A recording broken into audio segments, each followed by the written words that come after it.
You're sitting on your couch on a Sunday night. It's been a long week. You open your phone to buy something small, a hoodie, $68. Not a big purchase, totally reasonable. And then you see it. Buy now, pay later. Just 4 easy payments of $17.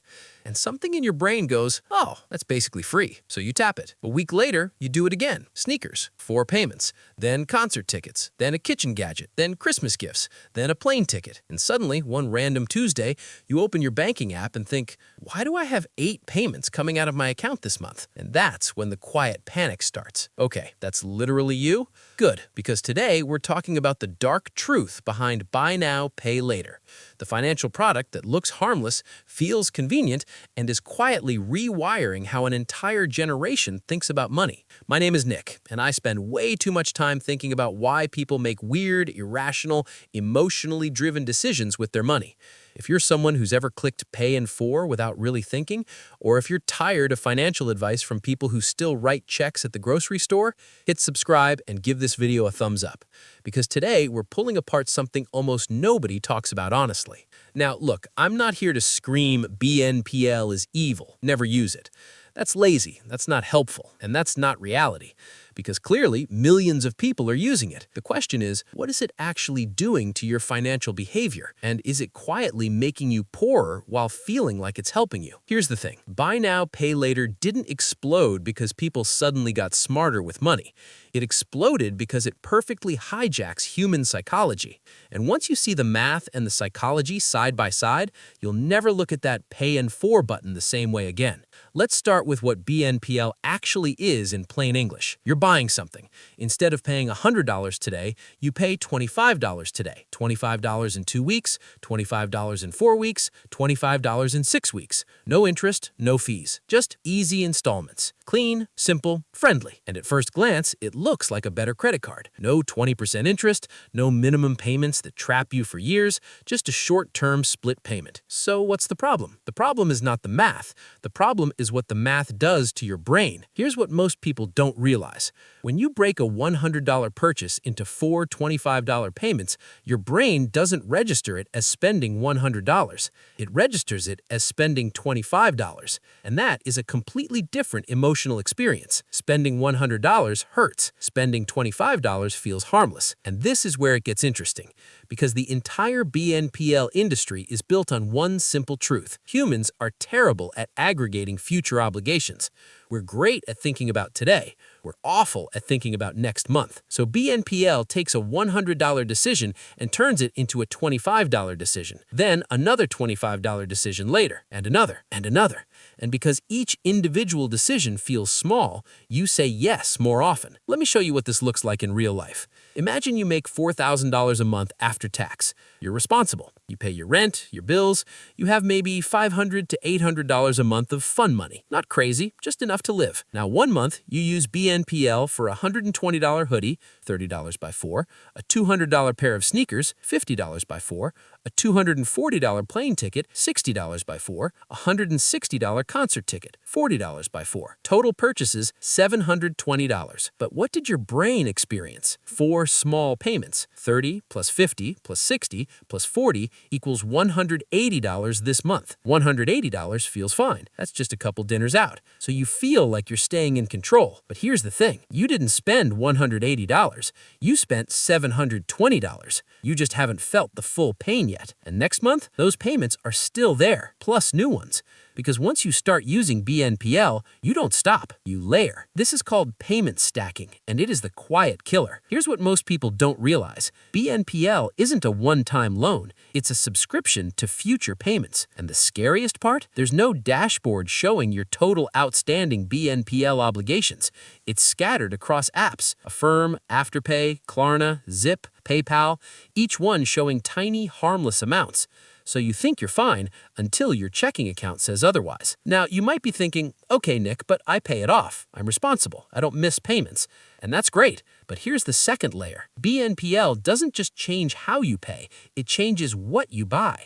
because when the price barrier disappears, your threshold for saying yes drops. Would you buy a $400 jacket if you had to pay $400 today? Probably not. You'd think. You'd hesitate. You'd ask, do I really need this? But would you buy it for $100 today? Maybe. That feels doable. So BNPL doesn't help you afford things. It changes your definition of affordable. That's the psychological trick. Here's a shocking statistic.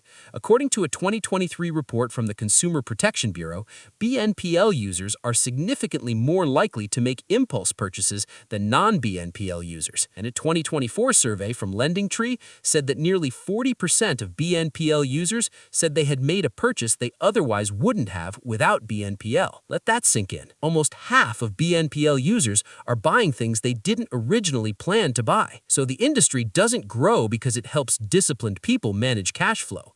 It grows because it converts hesitation into consumption. Now, look, there's nothing inherently wrong with splitting payments if you already planned the purchase. The danger is when the payment method becomes the justification.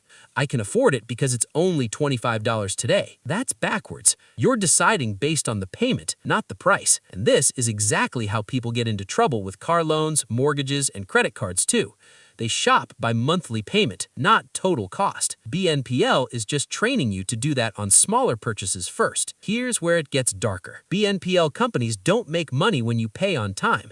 They make money when you don't. Late fees, failed payment fees, extended repayment plans, merchant kickbacks, data monetization. Let me explain that. When you buy something with BNPL, the BNPL company pays the merchant upfront. Then they collect from you over time. For that service, merchants pay BNPL companies a fee, usually between 2 and 8% of the purchase price. That's already a massive business. But then come the late fees. A 2024 report from the CPFB showed that BNPL borrowers who miss payments are disproportionately lower income and younger. And many users are juggling multiple BNPL loans across different platforms, leading to missed payments simply because they lose track. And when you miss, late fees, rescheduled payments, penalties. Suddenly, that interest-free loan isn't free anymore. But even more interesting is the data side. BNPL companies now know what you buy, when you buy, how often you buy, and what you impulse buy. That data is insanely valuable. It gets used for targeted advertising, credit scoring models, and future financial product offers. So BNPL isn't just a payment method, it's a behavioral data engine. Now, you might be thinking, okay, Nick, but isn't this just a credit card with a different label? Yes and no. Credit cards have interest, high interest, brutal interest. But they also have one thing BNPL often doesn't: centralized visibility. You can see your total credit card balance in one place. You know roughly how much debt you have. BNPL scatters your debt across multiple microloans.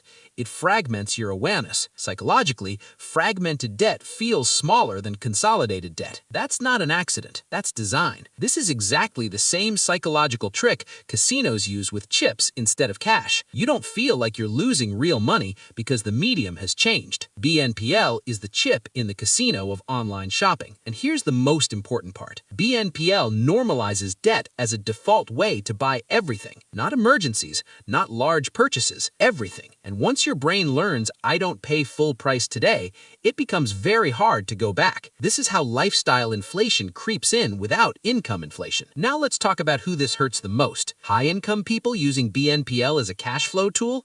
They're fine. They already had the money. They're just smoothing timing. Low-income people using BNPL to afford basics? That's dangerous, because now necessities are financed, and financed necessities become recurring financial stress. A 2024 report from the Federal Reserve showed that lower-income BNPL users are more likely to miss payments, incur fees, and reduce spending on essentials later to catch up. So BNPL, in practice, widens financial inequality. Wealthier users gain convenience, struggling users gain stress. Now, here's the part that makes me slightly frustrated. Banks and financial influencers love telling people don't use credit cards, they're evil. But they're perfectly happy promoting BNPL because it feels new and friendly. That's surface-level advice. Real financial behavior is more complex. The question isn't, is BNPL good or bad?